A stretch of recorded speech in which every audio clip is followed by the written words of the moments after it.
Seres das trevas, oi! Nosso analisante de hoje me resgatou do mundo da literatura, me levou para o mundo do cinema e me fez ganhar 300 prêmios junto com ele. Grande diretor de cinema e comerciais, Fê Sanches ganhou o Leão de Ouro em Cannes com o comercial Xixi no Banho, o que faz acreditar que, além de talentoso, ele é uma pessoa super preocupada com o bem-estar do nosso planeta. Além disso, é conhecido como um grande diretor de cinema por conta dos filmes Pedra da Serpente e Galeria Futuro, entre outros, incluindo o curta 5 estrelas, escrito a 4 mãos comigo. Bem-vindo, Fê Sanches.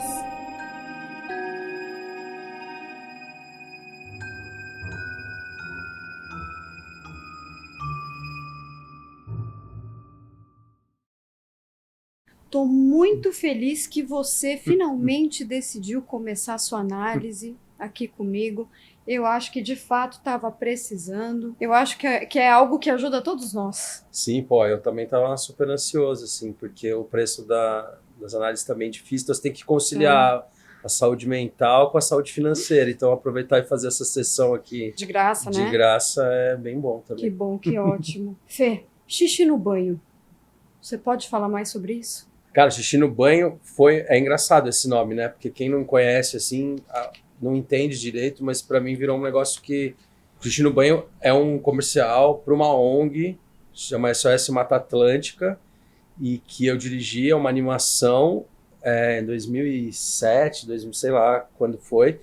Comercial que eu fiz de graça, assim, porque era uma ONG, né? Uma questão. Resumindo, se você faz xixi no banho, você não precisa dar descarga e você está economizando água. E foi um comercial que eu fiz despretensiosamente, né? A FNASCA, que era a agência na época, me convidou e eu topei, falei, vamos fazer. E a gente colocou e de repente teve uma repercussão. Foi quase uma época o YouTube estava começando ali, né?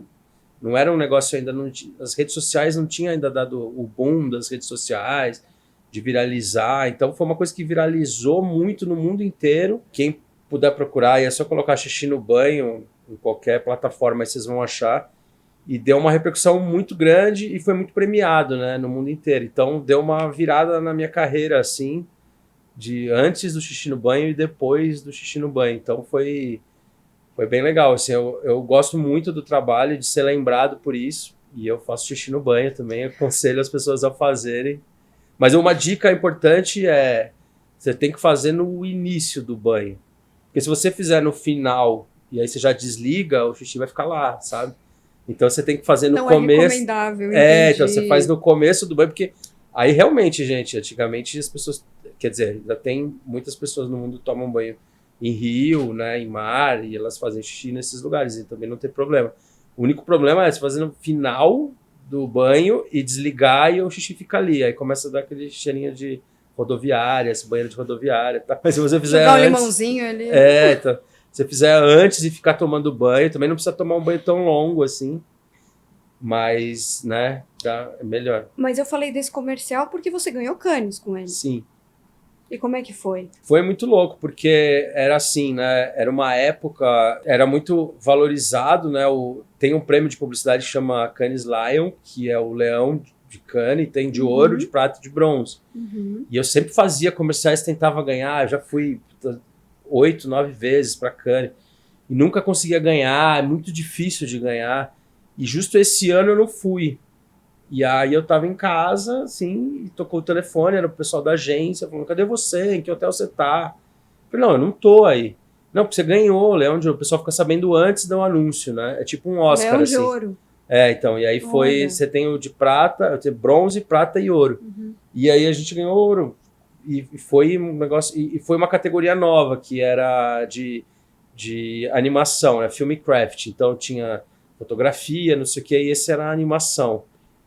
E aí ganhou. Depois ganhou Animamundi também, que é super relevante. Ganhou Clio Awards, ganhou Profissionais do Ano da Rede Globo. Ganhou um monte de prêmio, assim.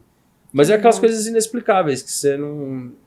Cara, sei lá, tipo, foi uma conjunção de coisas legais.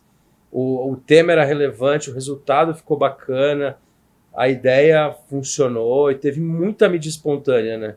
tem vídeos na época, assim, que passou na imprensa mundial, assim, pessoas na CNN, gringa, falando. Então foi um negócio bem inusitado e foi, assim, foi legal. Já que é animação, deixa eu usar isso como link para falar sobre a sua infância.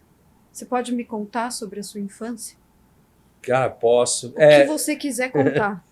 Então, cara, eu acho assim, falando em animação, né?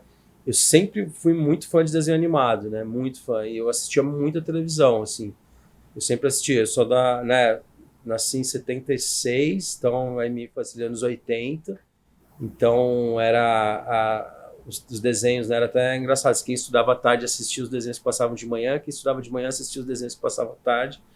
E aí foi meio criado assistindo desenho, assim, eu adorava, vivia em frente à televisão, e mais pra frente depois videogame e tal, mas essa coisa da animação e do lúdico sempre fez muito a minha cabeça, assim, né, de assistir. Aí, e depois, meio junto ali também, né, os super-heróis japoneses, tal, Ultraman, Ultra Seven, né, Spectroman, os primeiros, assim, quer dizer, não os primeiros, né, mas que da minha geração, né, e muito desenho, então muita cultura pop, assim. Então eu sempre fui muito ligado, que eu acho que naquela época era o que hoje são as redes sociais, né, para os adolescentes e tal. Naquela época era a televisão. Então eu sempre, na infância, gostei muito de assistir, sabia todos os nomes, sabia, e muito brinquedo de boneco, assim, né, He-Man, Comando Desenhação, Thundercats, eu era, tipo, mega fã, assim. Nunca gostei muito de carrinho, assim, Transformers, essas coisas eu não gostava.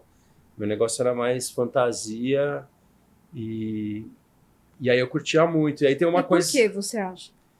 Cara, não sei, eu acho que essa vontade de trabalhar com... Na época, não trabalhar, né? Mas de ter um escape, de ir para outros mundos, de fazer outras coisas. Tem uma coisa engraçada que eu lembro, quando você falou da infância, me veio na cabeça, que é uma das memórias mais antigas que eu tenho, assim, que era... Quando eu era bem pequenininho, eu nasci em Santo André, mas eu morava em Ribeirão Pires, que meu pai trabalhava lá, a gente foi morar lá quando eu era bem pequeno. E às vezes meu pai, a gente ia sair de carro, e ele ia numa rua sem saída, assim, que era um matagal, assim. E aí ele falava que ali era o fim do mundo. Eu falava, puta, o fim do mundo. E eu me sentia muito privilegiado de falar, caraca, ali é o fim do mundo, meu. Eu conheço o fim do mundo, tá? Então, eu não sei, sem querer ali plantou alguma coisa que falar, putz, E aí, hoje, um conceito que eu uso assim é que toda a história, ela não só pode, como deve ser modificada se ela ficar mais legal. Então, assim, eu sou um cara que adoro contar histórias e até as histórias reais que eu conto, eu sempre estou modificando elas para elas ficarem mais interessantes, ter um conceito mais legal, assim. Então, eu gosto disso aí, assim, de...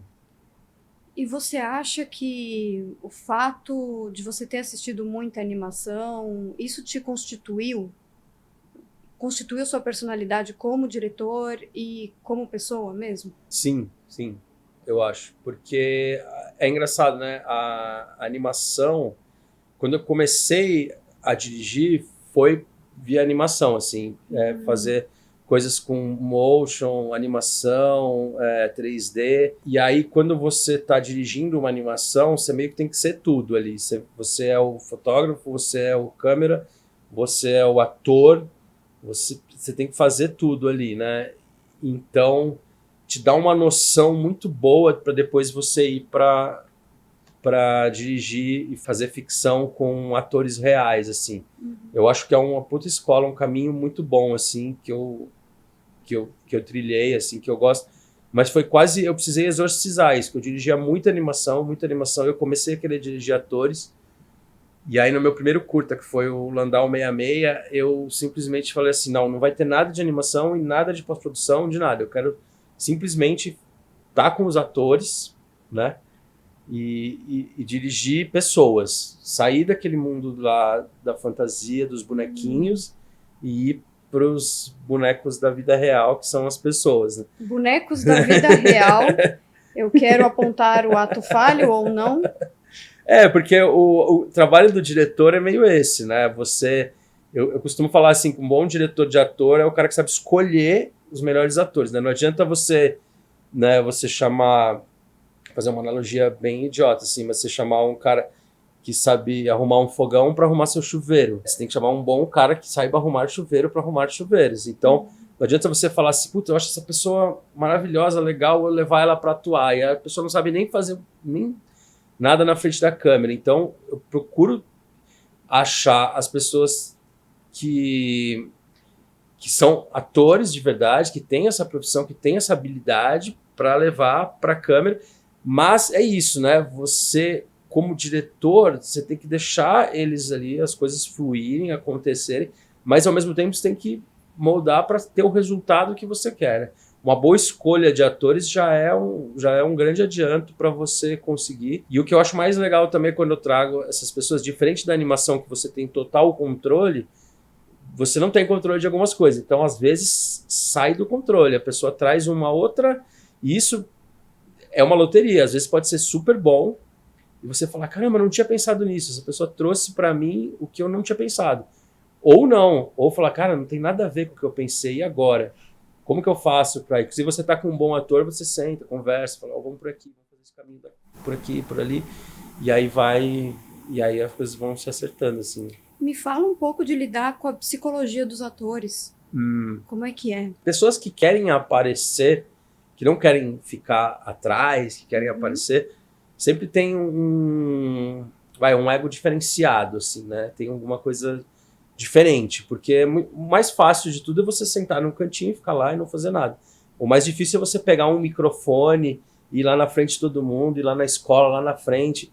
Então, assim, a pessoa que já tem essa predisposição, ela tem um ego diferenciado. Então, é bom saber tratar, né? Diferenciado você quer dizer inflado. Não sei se é bem isso, assim, mas talvez mais sensível. Tá. Como cuidar disso, né? Como eu uso a técnica também quando você fala de inflar mais ainda. De falar, vou inflar e vou deixar essa pessoa extremamente confortável e feliz de estar ali na frente da câmera, né? Para ela me dar o melhor possível que ela pode me dar de atuação, né? Mas não tem aqueles atores meio masoquistas, assim, que gostam de sofrer, que gostam que você seja mais enérgico, assim? Eu não sei, eu acho que tem, mas eu nunca fui por esse lado. Tá. Porque, cara, eu acho mais legal trabalhar pelo outro lado, sabe? De deixar à vontade, de fazer... Eu acho que, assim como qualquer pessoa, né, todo mundo na vida quer carinho, quer se sentir à vontade, se sentir... Mesmo o masoquista quer carinho, né? Então... No final das contas... aí essa parte eu não sei direito, mas... Então, a maioria dos atores que trabalharam comigo, assim, ou quase todos, sempre gostou do jeito que eu cuido, assim, que eu trato, sabe? Porque eu não consigo, porque eu acho que se você fizer uma pressão por um lado que não pode ser ruim, sabe? Pode ser não vai pior. Tirar nada, pode né, ser, E aí eu tenho também uma coisa que rola, que eu gosto e já fiz bastante, dirigir criança e dirigir animais também, assim, que é uma coisa que é outra psicologia, né? Você tem que deixar a criança à vontade, assim como um bichinho, né? Na mesma categoria. Quase ali, assim, sabe? Tipo, você tem que... Porque aí você não tá no racional, né? Não é porque você pode conversar com o ator num nível racional, ó, isso aqui é seu trabalho, você tem que fazer assim, o cliente quer isso, ou eu quero desse jeito, e você faz. A criança, se ela não tiver afim, você tem que ir pro lúdico, você tem que ir pro outro lado, entendeu? Falar, ó, putz, vai ser... isso tá legal, isso não tá... Por exemplo, uma coisa que é engraçada que você fala, vamos rodar só mais um. A criança, sempre que ouve só mais um, ela acha que é só mais um. Porque, na verdade, as pessoas tinham que falar a verdade. Só que o só mais um em filmagem é mais 30, entendeu? Então é bom nunca falar. Um adulto entende que só mais um é mais, uma criança não. E um animal, mais difícil ainda, né? Você tem que trabalhar mais o lúdico, ou ver como que você vai conseguir fazer aquilo, né? Através de um treinador, de alguma coisa. Então, são os níveis, assim, ou também... Às vezes você tem, na publicidade, você tem que trabalhar com pessoas que são não atores, né? Uhum. Então, entrevistar alguém, e a pessoa às vezes morre de medo de câmera, né? Igual eu, assim, tô meio Tô morrendo vendo. de medo da câmera. Uhum. E aí, Então, Fê, você gosta muito de artes marciais. Eu sei que tem muito disso em vários dos seus filmes. Eu queria saber como isso constitui o seu trabalho, assim, e como isso entra no seu trabalho e por que esse fascínio.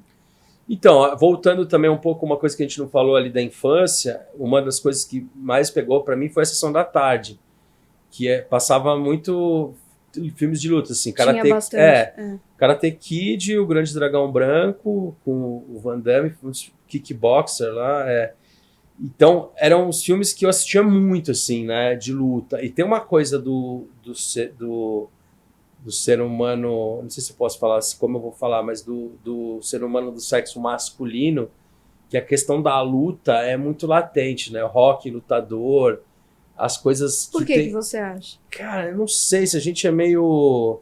Você tem. Você nasce, você tá brincando de lutinha.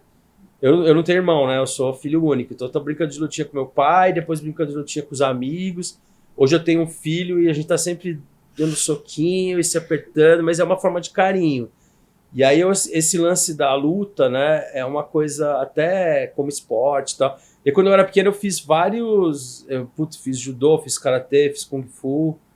Mais esses três assim que eu levei mais a sério assim, mas depois da adolescência e adulta eu não fiz mais, mas até gostaria de voltar. Mas é uma coisa que você vai entendendo, né? A briga, eu sou uma pessoa extremamente pacífica, assim, nunca briguei na rua, não gosto disso, mas é uma forma de extravasar, né?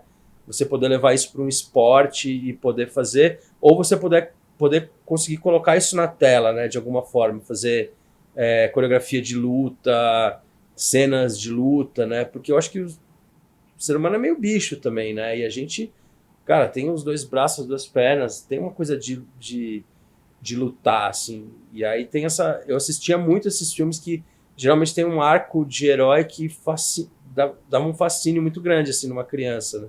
De que é vencer uma luta, vencer uma batalha. E também jogar. Sempre joguei muito RPG, né? E aí tem também as partes do jogo que são de batalha, de luta.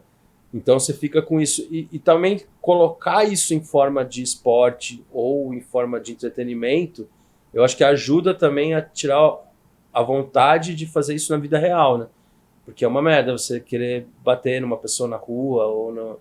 Então, se você colocando isso para fora de um outro jeito, mas é um debate bem difícil, assim, né? Porque um filme violento e ao mesmo tempo a pessoa que faz não é violenta, né? A pessoa que assiste também não, né, sair brigando. Tinha essa coisa, né? Você vai assistir uma luta que eu nem sou tão fã, assim, eu gosto mais de boxe, assim, mas MMA que é extremamente violento, mas entender aquilo como né, como um esporte e como uma luta, né? Entender os códigos daquilo. E uma coisa que também me fascinou muito na infância e adolescência é a luta livre, que aí combina os dois mundos, né? Que é uma atuação. É uma atuação. Mas combina a luta com o farsesco, né? Que é a coisa de você poder acreditar naquilo ali, né? Naquela luta. Eu sempre fui muito, muito fã, assim, de começar a entender o que... Uma vez eu fui num festival no México, com esse meu primeiro curta, e tava eu e um outro cineasta num táxi andando na cidade do México, e a gente tava com uma câmera, vamos começar a entrevistar pessoas no México, e a gente tava falando com o cara, coisas banais, né? E aí uma hora a gente falou de luta, da luta livre, da luta livre, né? E aí o cara, o olho começou a brilhar, começou a falar que não parava mais, cara, que demais, que não sei o que, aí você começa a entender, assim, o que significava aquilo ali, né? E as pessoas realmente acreditam que é de verdade, assim como a gente também acredita numa novela, num filme, e por aí vai. Acho legal, assim, se deixar levar, Sim. se acreditar. E eu ia te perguntar do terror, já que a gente está falando sobre violência, né? Sim. De alguma maneira. Então eu posso imaginar que existe algo violento dentro de você que se esconde.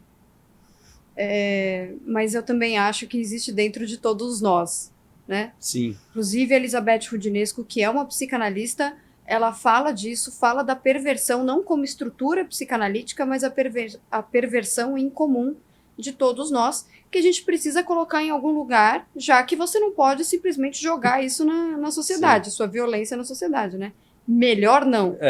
Então, eu queria te perguntar do terror também, porque como isso entra na sua vida? É engraçado, né? Eu era uma criança muito medrosa, assim, tipo, medo de monstro, medo de... Eu tinha esses medinhos, né? E naquela época também assistir filme de terror era uma coisa às vezes que era meio blindada, se meu pai e minha mãe não podia. Achava que não podia. Então aí você tinha uns filmes, né, naquela época também, Sessão da Tarde e tal, que flertavam um pouco com isso, que é Goonies, Gremlins, Caça-Fantasmas, que eu adorava, assim, mas e ET, principalmente, também, que você fala, putz, eu morria de medo do ET, eu achava que o ET ia aparecer na casa da minha avó à noite, assim.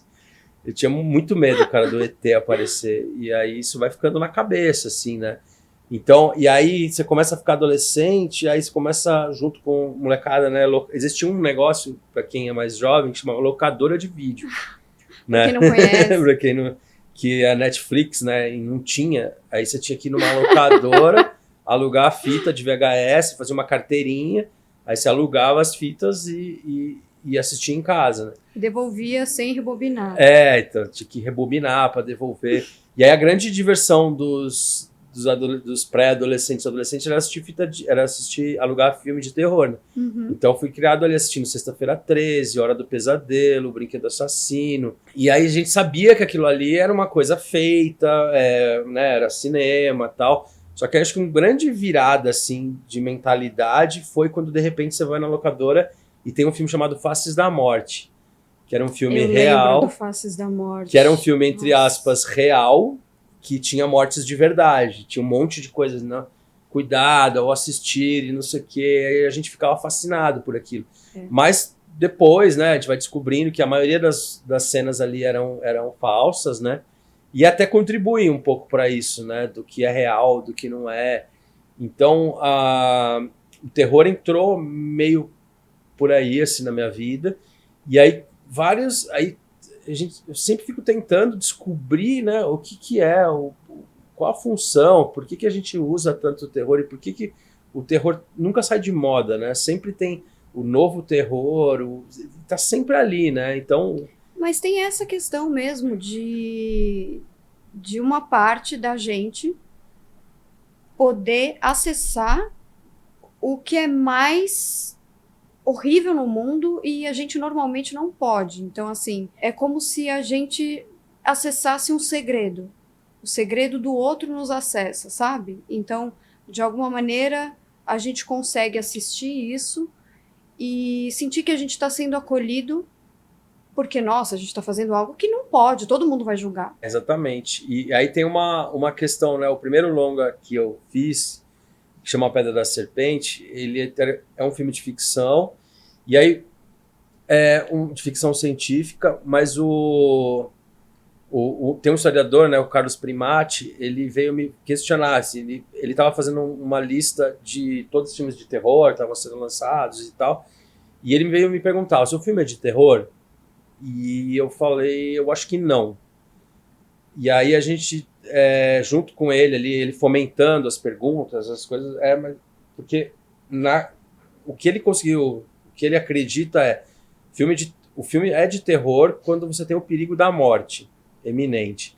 Não sei se pode ser, se essa é uma explicação, mas é uma explicação que eu fico pensando muito, que eu acho que é a verdade. Talvez até o medo e o perigo da morte simbólica, não necessariamente a morte. Da morte. E aí eu não sei se nesse filme tem tão latente assim o perigo da morte, mas então eu acho que o terror, resumindo tudo, é quase isso, é o medo de morrer.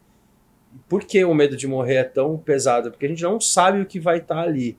Se alguém já tivesse realmente provas, não, você morre é mó legal, porque aí tem um túnel branco, aí tem um monte de gente vestida de branco ou não, mas ninguém sabe. Então essa coisa é a única coisa, acho que, da vida que você não tem explicação nenhuma o que vai acontecer. E ela vai acontecer em algum momento, você não tem como saber, mas vai acontecer.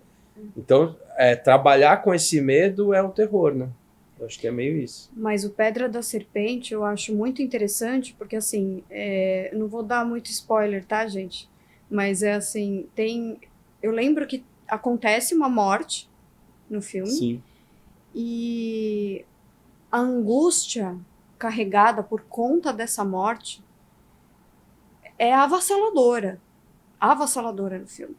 Ah, que bom. Então, eu lembro que eu assisti, foi uma coisa que me impressionou muito. Ah, que legal. Foi meu primeiro filme, assim, eu tava aprendendo a fazer. Ou se eu fosse fazer hoje, eu faria totalmente diferente. Mas é igual a tatuagem, a primeira que você faz, assim. Ela tá lá e você fez. E se você não tem esse ritual de passagem, que eu lembro isso, né? Eu fazia um monte de curta, mas nunca tinha feito nenhum longa. Aí quando eu fiz o primeiro, independente se deu certo, se funcionou ou não, mas aí eu já consegui fazer o segundo e já tô para fazer terceiro, quarto. Precisa, né, dar um pontapé, assim. Essa coisa da linguagem de longa-metragem, né, da estrutura, é tudo um pouco mais complexo, mais difícil. Fazer cinema é uma coisa, acho que é a arte mais difícil que tem para você colocar ela em pé, né? Você conseguir realmente fazer. Que é muita gente É também. muita gente, né? Ao contrário de outras artes que, teoricamente, óbvio, cada arte tem a sua, né? O teatro, a literatura, a pintura, mas o cinema ela é uma coisa que, assim, o que tem para ser difícil está tudo ali. É tudo difícil, é tudo caro, é tudo demorado, é tudo mais complexo. Você precisa de uma plataforma, né, para exibir. Você precisa de um monte de coisa, assim. Fê, agora eu queria saber se tem alguma coisa que é muito profunda sua, intrínseca, que você gostaria de mudar em você, na sua personalidade. Eu não sei se eu gostaria de... Será que eu gostaria de mudar? Eu sou uma pessoa, vou falar, não é desorganizada, mas às vezes atrapalhada e confusa, assim, sabe? Então eu tento não passar isso para as pessoas, mas eu no meu dia a dia sou um pouco confuso, assim, sabe? E até hoje em dia, se eu for atrás de tentar ver, deve ser algum TDAH, alguma coisa, mas eu nunca fui. Mas, assim, o meu escritório lá em casa é muito bagunçado, assim, eu não consigo... Eu sou meio... Então, às vezes, as minhas ideias, elas começam a se embaralhar. Então, talvez isso seja perder um pouco o foco, assim. Eu me apaixono por uma coisa e aí eu começo a trabalhar nela. É Aí, de repente, obsessivo, vem... então. Tem isso, mas aí aparece uma outra coisa, fala, puta, eu posso fazer isso aqui também. Aí aparece outra coisa, fala, puta, Mas eu você também deixa posso. a primeira coisa ou não? Não Ou começa sei, a juntar tudo? começa a assim? juntar tudo. E aí a sua energia, ela é uma coisa que ela, né, ou você foca, você tem uma certa energia da vida, né, que você tem desde a hora que você acorda até a hora que você vai dormir, se você tem que focar em alguma coisa. Então, às vezes, quando ao contrário de quando é um trabalho remunerado, eu consigo realmente extremamente focar e falar assim, meu, tá aqui, né, eu consigo focar. Mas, ao mesmo tempo, não me atrapalha, mas eu já entendi que eu preciso ser assim, entendeu? Então, eu não sei se eu quero mudar, sabe? Entendi. Eu resolvi... Você se encontra na bagunça. Na sua Então, eu bagunça. acho mecanismos, tipo assim, esse é o bolso do celular, esse é o bolso da carteira, o meu tênis fica aqui, a chave fica ali. Se começa a sair, aí você começa, tipo, caramba, mas... Então, eu não sei se eu quero mudar, mas às vezes eu falo, putz, eu perdi o foco de alguma coisa, Podia sabe? ser diferente, né? Podia ser um pouco diferente. Então, essa parte aí, às vezes, me incomoda. Mas, ao mesmo tempo, as outras pessoas que sempre falam que, pô, eu consigo realizar as coisas, sabe? Quando eu ponho na cabeça que eu vou fazer tal coisa, eu vou. No cinema é um pouco mais difícil, porque depende de muitos fatores, né? Mas muita coisa você fez, Sim, sim. né? Tem aquela coisa, né, de como escalar uma montanha, assim. Quanto mais alto você vai subindo, mais difícil vai ficando. E mais perigoso de você cair vai ficando. Só que ao mesmo tempo você tá melhor. Só que é um paradigma. Então, as primeiras partes da montanha é muito mais fácil de você subir, porque você não tem muito risco. Se você cair, você levanta e volta. Agora, quando você tá lá em cima, meu, tipo, pendurado num pedacinho, e você tem que subir um pouco mais, e é muito perigoso de você cair, já tá mais difícil, aí tudo vai ficando um pouco mais demorado, os movimentos têm que ser mais planejados, aí você vai ficando velho também, você vai pensando, puta, não vou também me jogar do jeito que eu me jogava quando eu era mais inexperiente, e aí vai, né? Você sente isso agora, então, que você tá sendo mais cauteloso. Um pouco. Mas ao mesmo tempo também querendo coisas maiores, né? Então você fica Porque quando você não tem nada a perder, você faz umas loucuras, né? Então, e aí depois você começa a pensar assim, putz, será que vale a pena mesmo fazer isso? Agora é uma Ou não? dualidade. É. Como vender sua ideia para Hollywood? 1. Entenda o que é considerado uma boa ideia em Hollywood. 2. Crie uma chamada interessante. 3. Faça um rascunho da sinopse. 4. Obtenha os direitos de tudo que for baseado em um evento ou pessoa real. 5. Pesquise as redes e relatórios de desenvolvimento atuais. 6. Faça uma lista com as empresas mais interessantes. 7. Faça o máximo de contatos que puder. E eu agora quero falar sobre a sua carreira, sobre ser diretor. Você acha que ser diretor é uma escolha de carreira que tem a ver com controle? Tem, total. É. Tem. Você se acha controlador? Sim. Nem pensou, né? Não. Assim, uma coisa que eu tava pensando e que eu não expus, que na verdade tô atropelando as ideias aqui.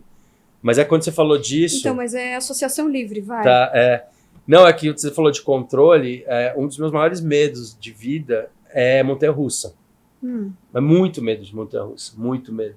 Tipo... Mas você já foi ou é irracional? Não, já fui assim? algumas vezes, morro de medo, às vezes eu consigo controlar esse medo e ir, mas na maioria das vezes eu não consigo. Mas por que você vai, se você tem medo? Então, por causa do seu filho? Não, porque na verdade eu vou muito pouco, mas quando eu vou, e é muito bom, o êxtase é bom depois. O problema é a subidinha, que você fala, puta, vai subir. A subidinha é cruel. Então, quando eu era muito pequeno mesmo, aí meu pai me levou no Play Center e aí eu queria ir na roda gigante, tinha uma fila, cara, muito grande assim. Eu lembro que tava muito sol, muita gente e tinha roda gigante, do lado tinha uma montanha-russa. E a gente ficou numa fila gigantesca assim. E aí na hora que eu fui entrar eu e meu pai só, e aí na hora que eu fui entrar na roda gigante, eu percebi que a fila era da montanha-russa.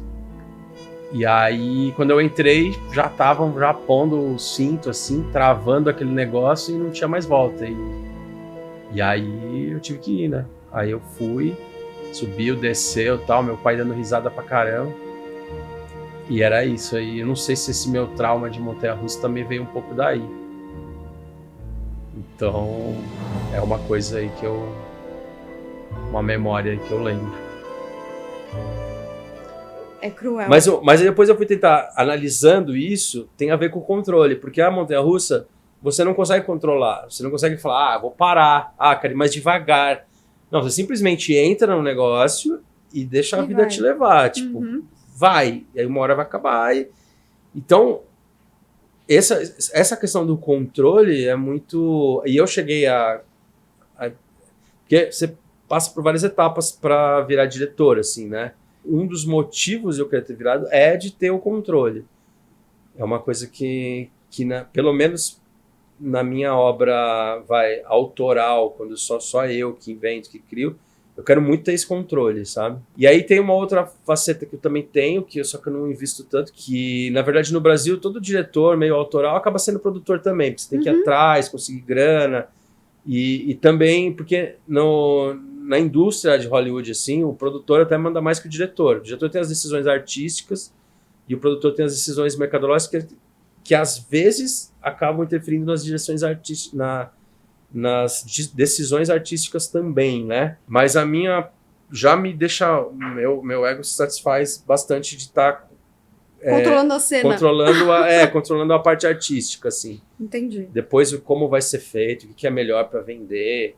Ou não fico tão assim, tipo, legal, mas eu acho mais legal ali ter o controle controlar o set mesmo. Controlar o que eu quero passar ali naquela cena.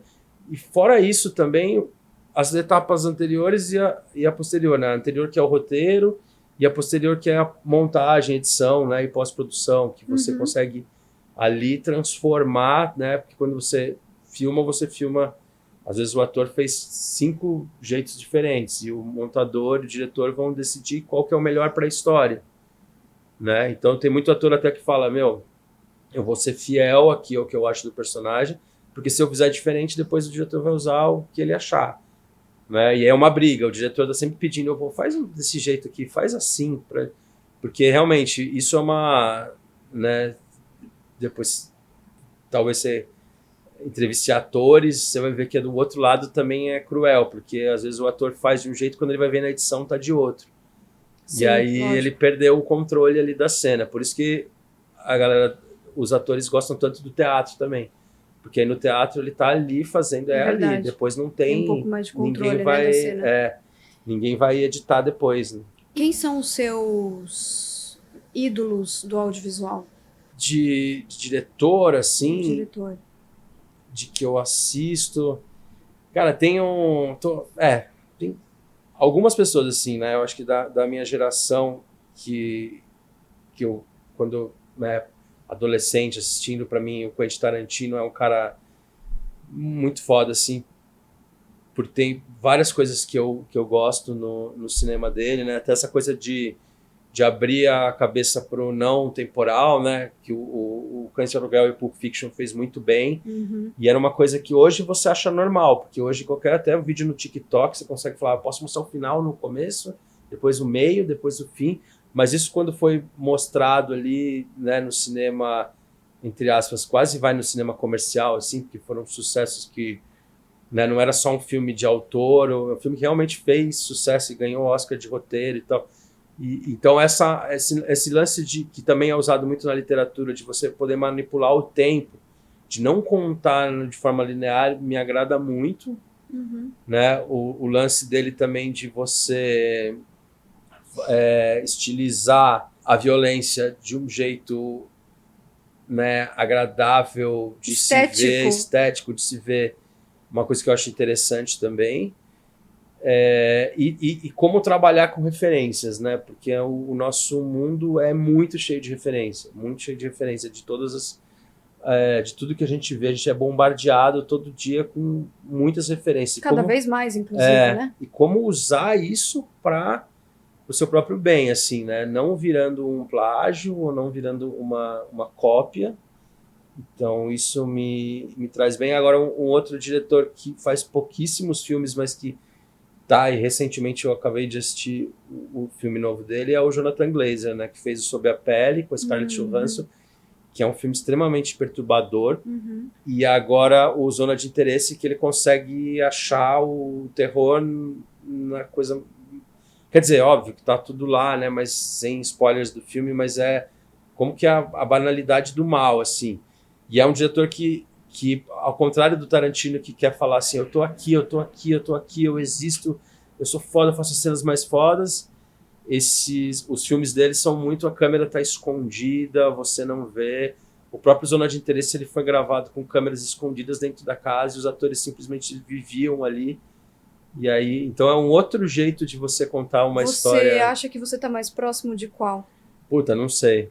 Não. Sei lá, depende do projeto, assim, né? De como. Mas assim, Querer não fazer. pensando em publicidade, mas pensando Sim. no que você quer fazer. Você acha que você gosta de se mostrar mais ou de se esconder mais? É uma boa pergunta.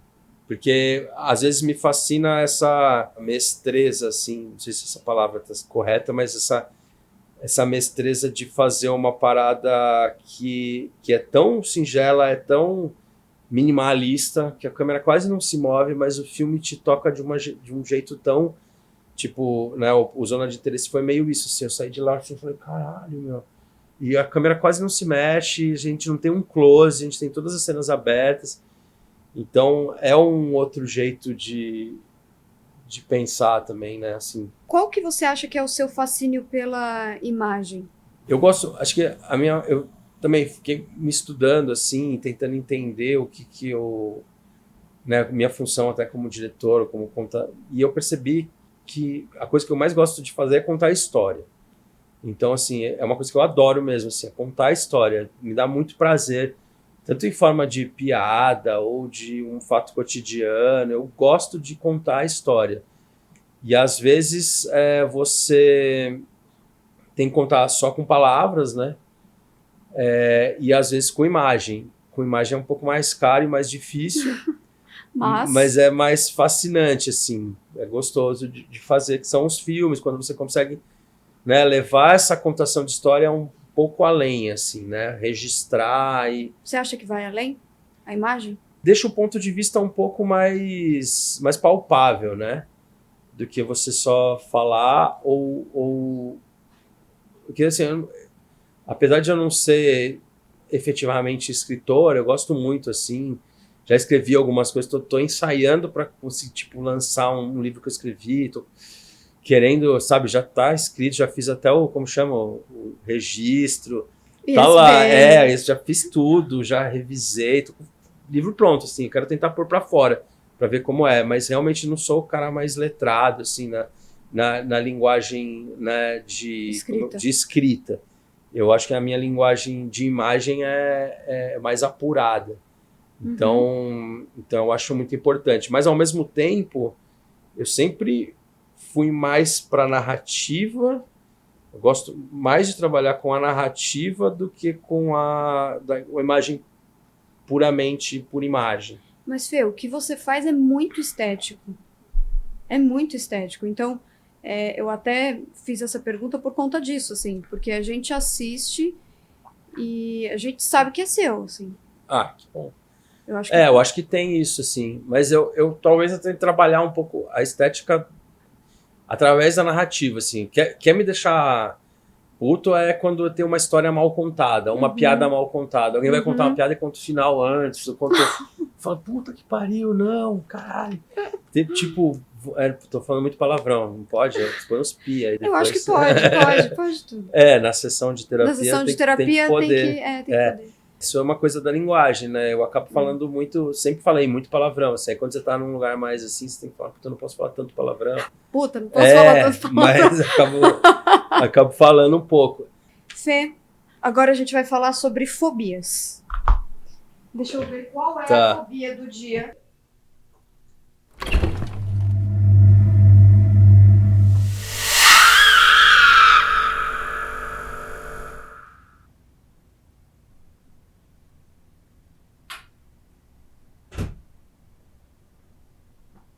Aracnofobia.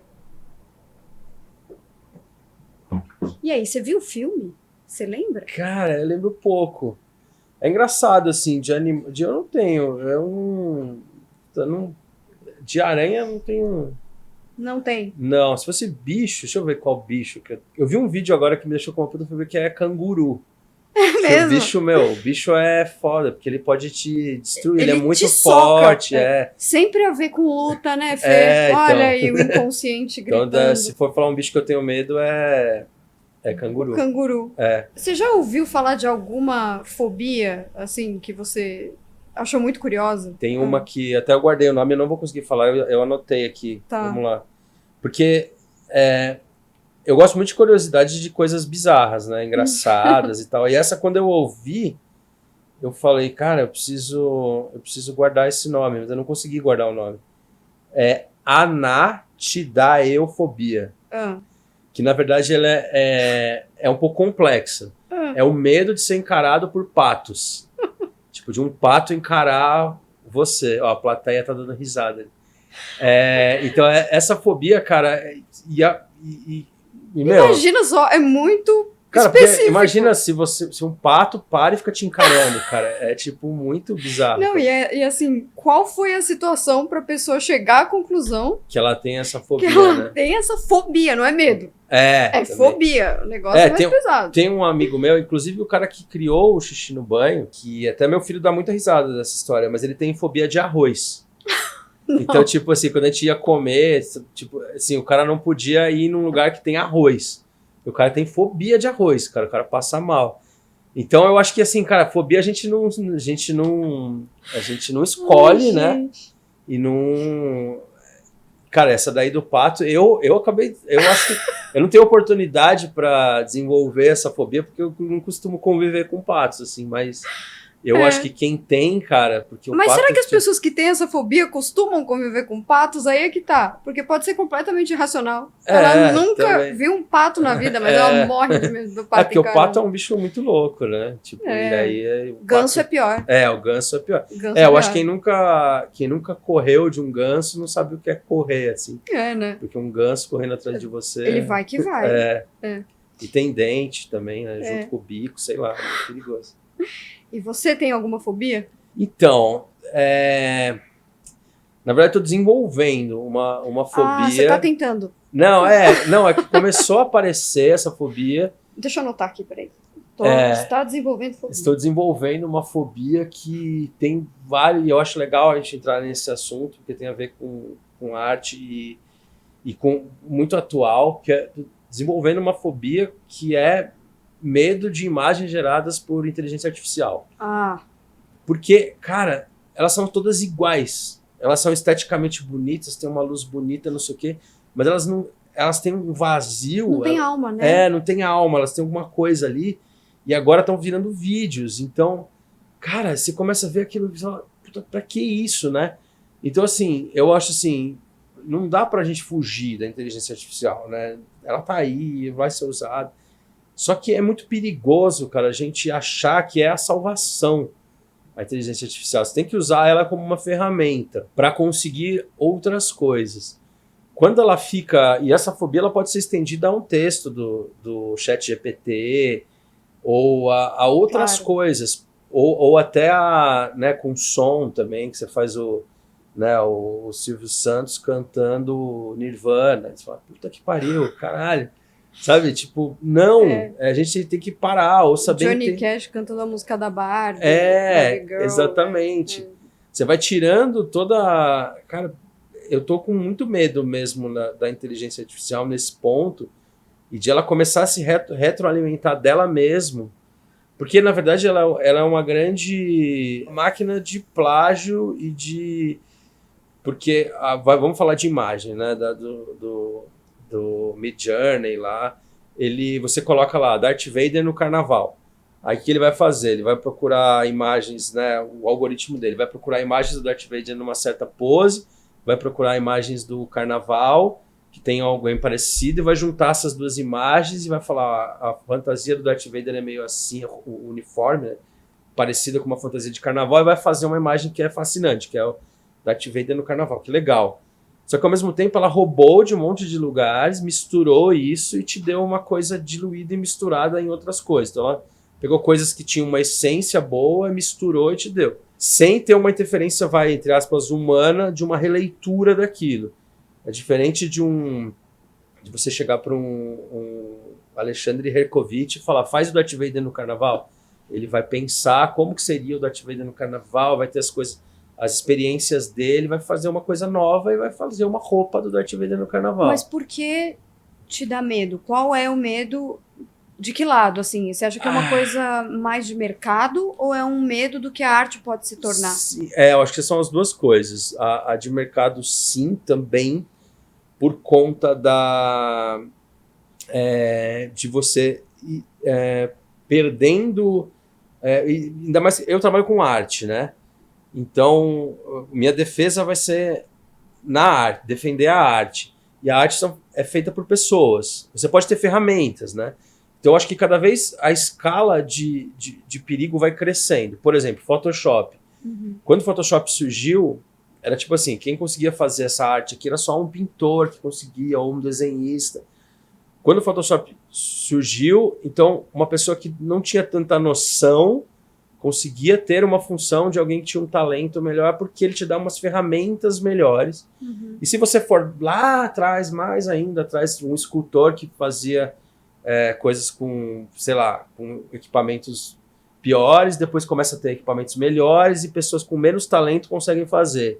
E acho que o Photoshop começa a te dar ferramentas para uma pessoa não tão talentosa naquele ofício, que é o de desenho ou de fazer uma coisa tão boa quanto, só que vai piorando, né? Por isso que eu sempre tento voltar pro original, né? Para quem consegue fazer uma pintura, quem consegue fazer uma...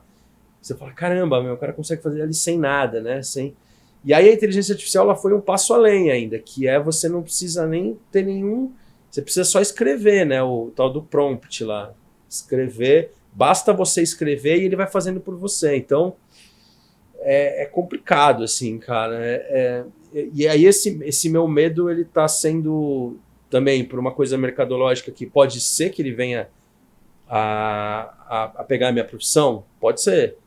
Então, como você criar mecanismos para não ser substituído, né, por uma inteligência artificial. Até por isso a greve dos roteiristas Sim, lá fora e tudo sim. mais. A parte da escrita também, né, que é... Também. Porque... Mas aí tem essa questão de não ter alma mesmo, concordo com você, Exatamente, porque é muito mecânico, não tem o feeling, né, que a arte carrega, que é do humano, né, mas Total. vai saber se um dia isso pode vir. Não, então, tem, só que eu acho que como ele se alimenta de referências, daqui a pouco ele está se alimentando dele mesmo. Ele se alimentando de cada vez. Então Ouroboros. então, você vai se diluindo, daqui a pouco é uma coisa...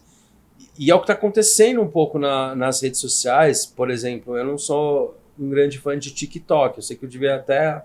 Nem tenho, só tenho ali para olhar, mas acontece que é uma avalanche de coisas iguais e até engraçadas ou tudo, mas e agora estão sendo feitos por inteligência artificial, não os de ator ou de atriz, mas os de conteúdo. Então você coloca lá, vou falar um tema, terra redonda ou a terra plana. O ChatGPT fala, eu quero criar um texto de 30 segundos sobre isso, e aí também já joga no Midjourney, ou sei lá qual que é o novo que está surgindo. Né? E aí já faz um videozinho sobre aquilo e cria aquele conteúdo. Então, não tem o ser humano ali que pensou naquilo, que criou, que fez. É simplesmente um negócio para ser feito, para ser consumido até por próprios robôs, para fazer o próximo, para fazer o próximo, para fazer o próximo. E eu ia te perguntar exatamente do futuro do audiovisual. Acho que é esse, ou tem a ver com isso de alguma maneira. Qual é a sua opinião sobre o futuro do audiovisual? Uma coisa que mercadologicamente é ótima, mas... artisticamente, pra mim, é uma merda, é o tal do algoritmo, né? Porque aí você, tipo, o que estão querendo? Estão querendo filmes de terror assim, assim, assado. Então vamos fazer 300 filmes assim. Aí daqui a pouco não é mais isso, é outra coisa que estão querendo. Então isso bate muito ao encontro do que é arte e do que é comércio e do que é publicidade e do que... Porque a arte tem que ser uma coisa que te surpreenda, né? Não o que você está esperando, né? Então, é muito... Cara, é muito o futuro que eu fico pensando, né? Se você... E são ondas também, né? É isso, tipo, os streamings, né? Eles têm... O algoritmo fala, ó, o público tá querendo isso. E aí, aí satura. Aí, de repente, vem uma coisa totalmente diferente. Aí, o pessoal começa a querer aquilo. Então, eu juro que eu não sei, assim, qual que é, né? O futuro. Eu gosto muito, mas muito, assim, pra mim, a coisa mais gostosa que tem é ir no cinema. O fato de você sair de casa, você ir num lugar, você pagar um ingresso, você comprar uma pipoca, você entrar numa sala, sentar, desligar o celular, tô conectado com isso. E aí isso já tá muito perdido, porque muitas pessoas vão no cinema e ficam conversando, ficam vendo o celular. Cara, não é. Aquele momento ali é um momento sagrado, assim, sabe? Para você ver um filme. É isso, né? Esse era e voltando à minha infância também, era o que meu pai e meu avô faziam.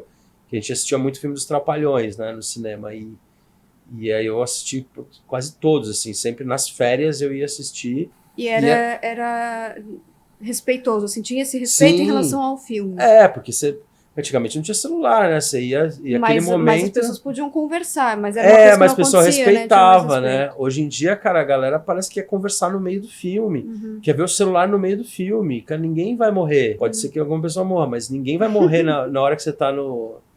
Cara, você tem que simplesmente falar que você tá fazendo algum trabalho, ou conversando com alguém, os seus familiares. Você fala, estou entrando no cinema, me libero daqui a 2 horas. Desliga a porra do celular, põe ele pra baixo e assiste o filme, né? Então, essa coisa que vem se perdendo também, né? Com a pandemia, tem vários fatores, né? Que é o fato de ir ao cinema, né? Mas você acha que tá se perdendo?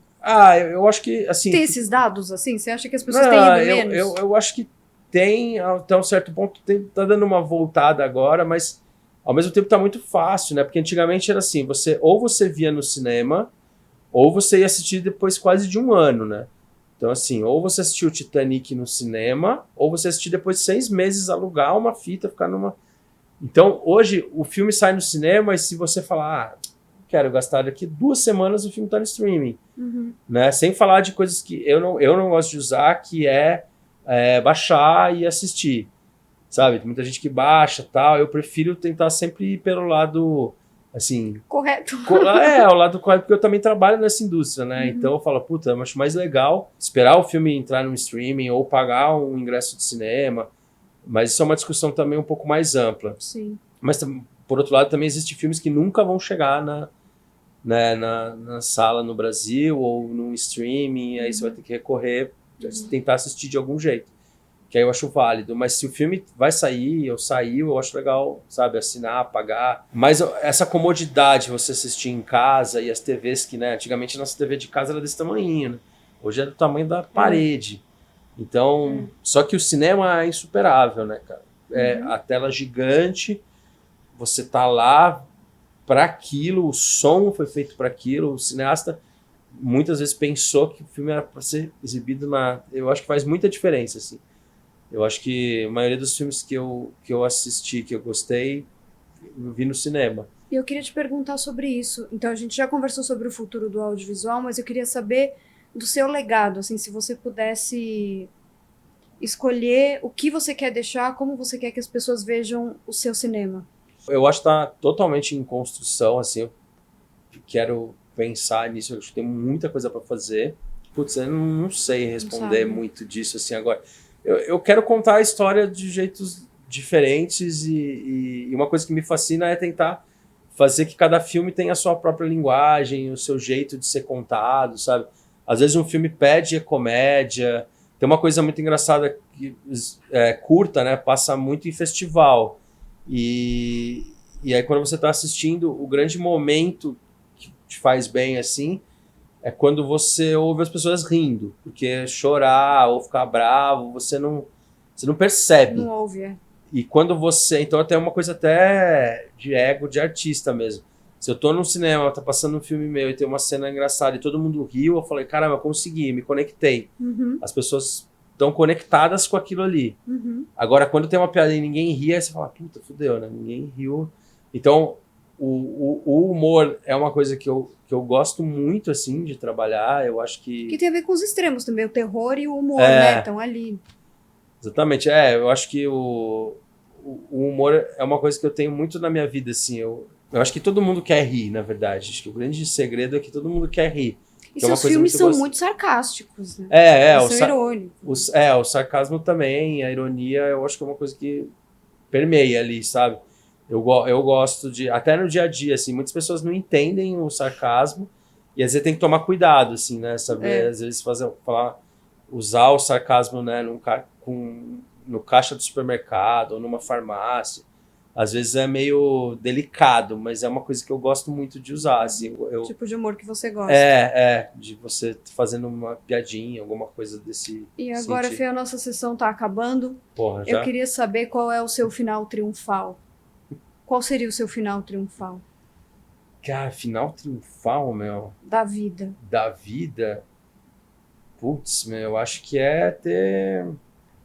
É perpetuar, assim, né? É não acabar ali. É não ter fim. Não, é mesmo que você...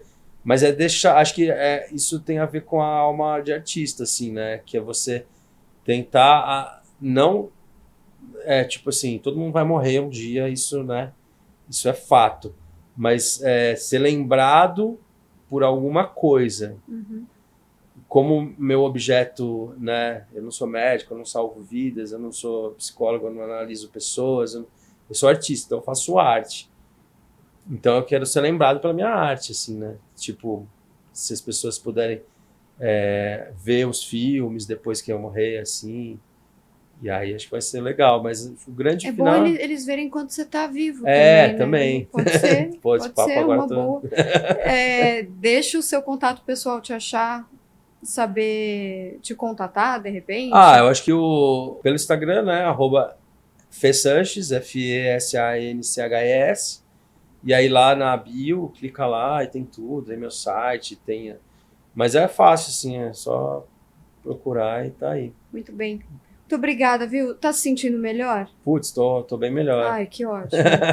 Então tá Acho bom. que deu pra pôr algumas coisas pra fora e é isso, né? Que até fazer eu era uma pessoa que tinha, até pra finalizar, assim, levando ao tema, eu tinha muito medo de terapia, assim. Eu achava que, é só pra louco, é só pra não sei o quê. Só que, na verdade, acho que todo mundo é um pouco louco, né? Acho que isso não é só pra louco, é uma frase.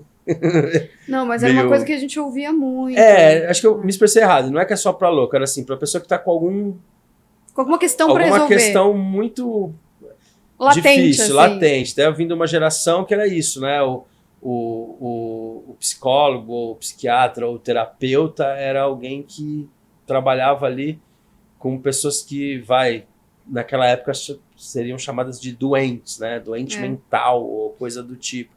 Só que quando eu comecei a fazer, foi que uns 20 anos, talvez, não, muito, uns 15 anos atrás, ou 10. É uma coisa você entender a sua mente e cuidar dela de um jeito sadio e entender também os seus medos, os seus traumas, o que te faz bem, o que te faz mal, é muito bom enquanto ser humano, assim, para tudo. Eu acho que tinha que ser uma questão de saúde pública mesmo, assim. E todo mundo tem questões, né? Todo mundo tem questões, todo mundo tem coisas para resolver. E hoje eu não faço, assim, toda semana, igual eu já fiz, mas eu sempre recorro a tudo que eu aprendi na terapia, a tentar me entender.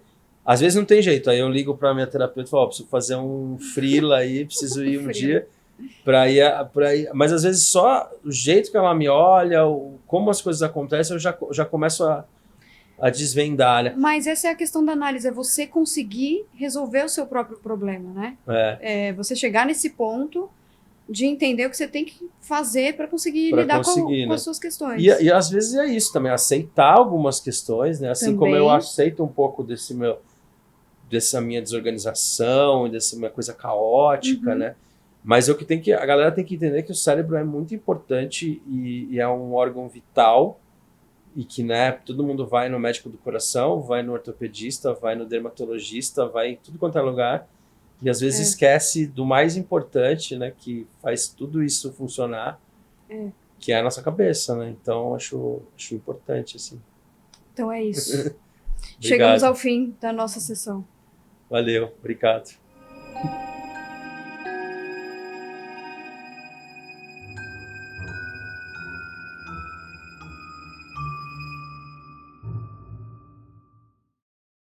Seres das trevas, tchau. Nosso analisante de hoje me resgatou do mundo da literatura, me levou ao mundo do cinema e me fez ganhar 300 prêmios junto com ele. Grande diretor de cinema e comerciais, FeSanches ganhou o Leão de Ouro em Cannes com o comercial Xixi no Banho, o que faz acreditar que, além de talentoso, ele é uma pessoa preocupada com o bem-estar do nosso planeta. Além disso, é conhecido como um grande diretor de cinema por conta dos filmes Pedra da Serpente e Galeria Futuro, entre outros, incluindo o curta 5 estrelas, escrito a 4 mãos, comigo.